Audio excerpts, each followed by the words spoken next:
ভাই এবং বোনেরা, আমাদের সমাজে প্রতিদিন এমন অনেক ঘটনা ঘটছে যেগুলো আমরা দেখছি, জানছি, কিন্তু কথা বলতে ভয় পাচ্ছি।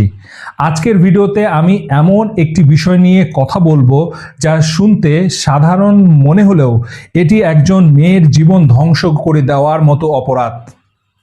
একজন বিবাহিত পুরুষ স্ত্রী সন্তান লুকিয়ে রেখে একটি অবিবাহিত মেয়েকে বিয়ের প্রতিশ্রুতি দিয়ে শারীরিক সম্পর্কে জড়াচ্ছে, মিথ্যা শপথ করছেন, আত্মহত্যার ভয় দেখিয়ে আটকে রাখছেন, আর পাশাপাশি আরও একাধিক মেয়ের সাথে সম্পর্কে জড়াচ্ছেন। এটা ভালোবাসা নয়, এটা পরিকল্পিত প্রতারণা। পার্ট 1, ঘটনার পার্টনার চেনা। আসুন আগে বুঝি এই ধরনের প্রতারণার কাজে ধরনটা কি।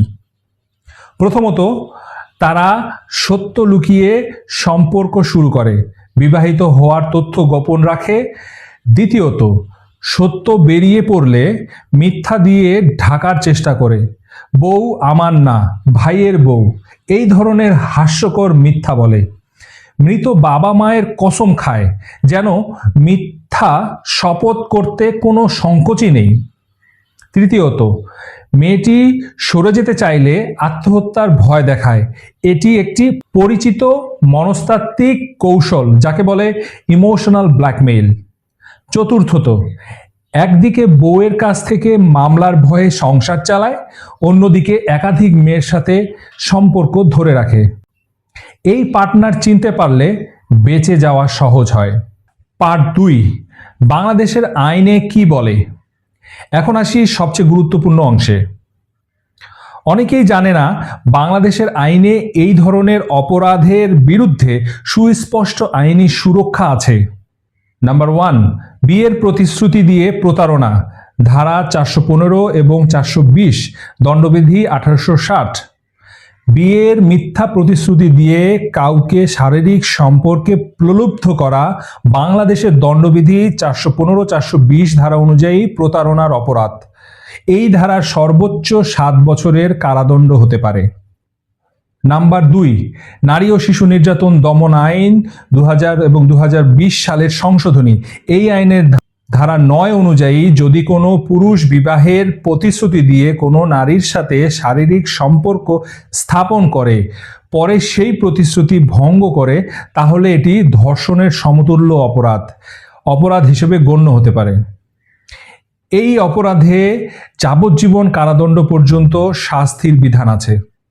নাম্বার 3, তথ্য ও যোগাযোগ প্রযুক্তি আইন বা সাইবার নিরাপত্তা আইন 2023। যদি প্রতারক ব্যক্তি মোবাইল মেসেঞ্জার বা অনলাইনে হুমকি দেয়, ব্ল্যাকমেইল করে, ব্যক্তিগত ছবি বা তথ্য ব্যবহার করে চাপ দেয়, তাহলে সাইবার নিরাপত্তা আইন 2023 এর অধীনে মামলা করা যাবে। এই আইনে 5 থেকে 14 বছর পর্যন্ত অপরাধের শাস্তি আছে, কারাদণ্ড আছে। নাম্বার 4, পারিবারিক আদালত অধ্যাদেশ 1985। এই পুরুষের বৈধ স্ত্রী চাইলে স্বামীর বিরুদ্ধে দাম্পত্য অধিকার পুনরুদ্ধার, ভরণপোষণ আদায় এবং তালাকের মামলা করতে পারেন। পার্ট 3, ভুক্তভোগী মেয়েটি কি করা উচিত, ধাপে ধাপে জানি। এখন আসি সবচেয়ে জরুরি প্রশ্ন, এই পরিস্থিতিতে একজন মেয়ের কি করা উচিত বা কি করবে। প্রথমত, সম্পর্ক থেকে বেরিয়ে আসুন এখনই। আত্মহত্যার ভয় দেখানো একটি কৌশল। একজন মানুষের জীবন মৃত্যু আপনার দায়িত্ব নয়, বিশেষত যখন সে আপনাকে প্রতারণা করছে। মনে রাখবেন, যে মানুষ সত্যিই আত্মহত্যা করতে চায় সে বলে বেড়ায় না। এটি একটি ইমোশনাল ট্র্যাপ। দ্বিতীয়ত, সকল প্রমাণ সংগ্রহ করুন এবং সংরক্ষণ করুন। Message, call record, chat list বা স্ক্রিনশট, ভয়েস মেসেজ, সব কিছু সংরক্ষণ করুন। বিয়ের প্রতিশ্রুতির যে কোনো লিখিত বা ডিজিটাল প্রমাণ এটি আদালতের কাজে আসবে। তৃতীয়ত, পরিবারকে জানান, লজ্জা পাবেন না। এই ঘটনায় দোষ আপনার নয়, পরিবারের সাহায্য ছাড়া একা লড়াই কঠিন। চতুর্থত, আইনি সহায়তা নিন। বাংলাদেশে বেশ কিছু সংস্থা বিনামূল্যে আইনি সহায়তা দেয়। জাতীয় আইনগত সহায়তা সংস্থার হটলাইন আছে 16430। মহিলা ও শিশু বিষয়ক মন্ত্রণালয়ের হেল্পলাইন আছে 10-9-21। পুলিশের নারী সহায়তা কেন্দ্র আছে, যেখানে থানায় আপনি যোগাযোগ করলেই পাবেন। নিকটতম থানায় যান, জিডি করুন। প্রয়োজনে সরাসরি নারী ও শিশু নির্যাতন দমন ট্রাইব্যুনালে মামলা করুন। এরপর উপায় 5, মানসিক সহায়তা নিন। এই ধরনের প্রতারণার পর মানসিকভাবে ভেঙে পড়াটা স্বাভাবিক।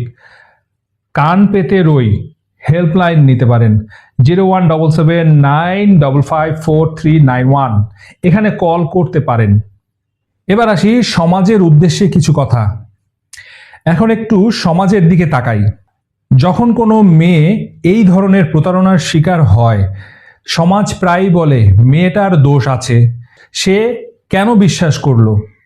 কিন্তু প্রশ্নটা হওয়া উচিত, এই পুরুষটা এত মিথ্যা বলার সাহস পেল কোথা থেকে? একজন মেয়ে ভালোবেসে বিশ্বাস করেছে, এটা তার দোষ নয়। দোষ সেই মানুষটার যে মৃত বাবা মায়ের কসম খেয়ে মিথ্যা বলবে। এই ধরনের পুরুষকে সমাজ যদি প্রশ্রয় না দেয়, লুকিয়ে না রাখে, তাহলে এই ঘটনাগুলো কমে যাবে। সো আজকের ভিডিওর মূল কথা এটাই, প্রতারণা অপরাধ। নীরব থাকা প্রতারককে আরও শক্তিশালী করে। যদি আপনি বা আপনার পরিবারের কেউ এই পরিস্থিতিতে আছেন, ভয় পাবেন না। আইন আছে, সুরক্ষা আছে, মানুষও আছে। এই ভিডিওটি শেয়ার করুন। এই শেয়ার হয়তো একটি মেয়ের জীবন বাঁচাতে পারে। লাইক দিন, সাবস্ক্রাইব করুন, কমেন্টে জানান এই বিষয়ে আপনার মতামত কি। এই ভিডিওটির উদ্দেশ্য সামাজিক সচেতনতা তৈরি করা। আইনি পদক্ষেপের আগে অবশ্যই একজন যোগ্য আইনজীবীর পরামর্শ নিন।